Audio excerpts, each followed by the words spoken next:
Hugo? Hugo? Hugo. We're going to go with Hugo. Hey there, Moore here, and thank you for joining me on my channel right now. Today, we're going to get into something a little bit different than normal. We're not going to do a full deep dive champion guide on this champion right here, Hugo. Instead, we're going to do a little bit of a first impression on just what her kit looks like and potentially where I think she might be able to help you in your content and just where that could be. Let's go get into it. Her A1. It does have a 35% chance of placing a Leech debuff, but this chance can also increase for each enemy alive. So ideally, theoretically, she would be more effective, at least for placing that Leech in some place like the Spider Den. Someplace that has a lot of enemies. It can max out. It could potentially get up to 100%, just darn near close to it, with all the Spiderlings out there. But again, it's only a one-hit A1.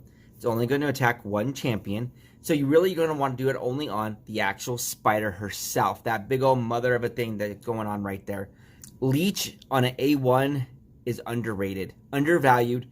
Her A2 attacks all enemies, has a 75% chance of placing a 60% decreased defense debuff for 2 turns. Also has a 50% chance of placing a block buffs debuff for 2 turns. The chance of placing the block buffs debuff increases by 5% for each alive enemy. Alright, so that decreased defense has a 75% chance, and that block buff starts at a 50% chance. Book her out, and she goes up to a total of, what's that, an extra 25%. So if you book her out, that's going to be a 100% chance to land that decreased defense on an AOE. Tay-Rail skill. That block buffs debuff, however, so it's going to go from 50 to 75%. Okay, where I'm thinking this would be valuable and beneficial for you in your content would be in the arena. Take her to arena, max her speed out, put her first, let her lead with this AOE, decrease the defense, kind of like a War Maiden, but then also lands the block buffs debuff, kind of like a basher, on everybody on the entire team. Next thing you know, for 2 turns, they cannot put buffs on themselves. So they can't do an increased speed, they can't do an increased attack, they can't do an increased defense. They can't do anything of the kind because this block buffs debuff is placed on them right away. So if you take her to arena, that's 4 champions, 4 times 5, an extra 20% chance. So that takes her from a 75 to a 95% chance.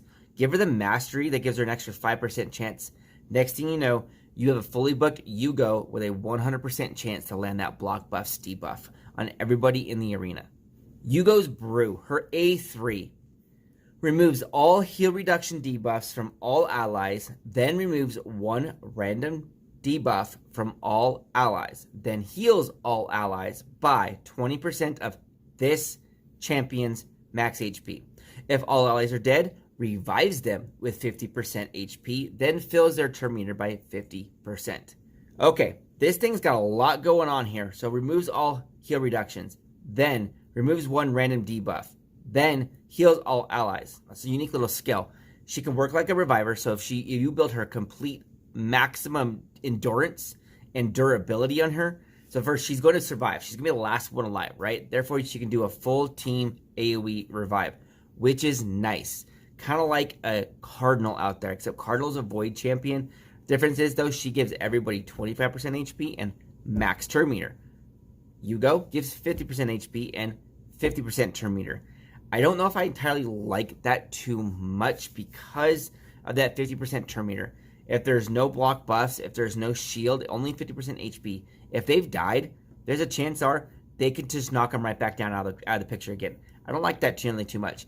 I do kind of like her skill, what she's got going on up front, up high. Removes the heal reduction. Heal reduction can be an annoying thing, especially against like Ice Golems. Removes the 1 random buff, debuff. So again, against Ice Golems, the add-ons do heal reduction and do defense down, or decrease defense.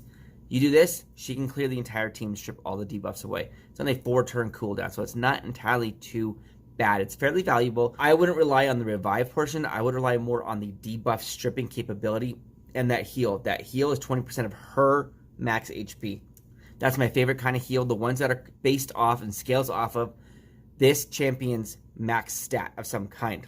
So this champion's max HP, you can control how big the heal is, and you can rely on it because you can count on it because you know how much HP this champion has. Her setted skill, it is a 5-turn cooldown, has no books to go into it. Place a 30% increased speed buff and a block damage buff on this champion for 1 turn whenever this champion's last living ally is killed. So again, if she is last man standing, she gets a block damage buff and an increased speed buff. So she is designed, or at least the idea is she's designed to be the last man standing, kind of like a Deathless from the Night Revenant faction as well, to do the most benefit when she's alive, or when she's the last one there. My opinion is you shouldn't rely on her for that. You shouldn't rely on her to be the last man standing for that revive. You should focus on using her for her debuffs on the AOE, her debuff strip, and her leech on her A1 to keep your team alive. That's my opinion on Uugo. Thank you for joining me through the video all the way through. I greatly appreciate your support. If you haven't already, hit that subscribe button to join the mission to create the most comprehensive library of champion guides that the Raid Shadow Legends community has ever seen and will ever see. I'll see you in the next video. That's over there on the screen right now.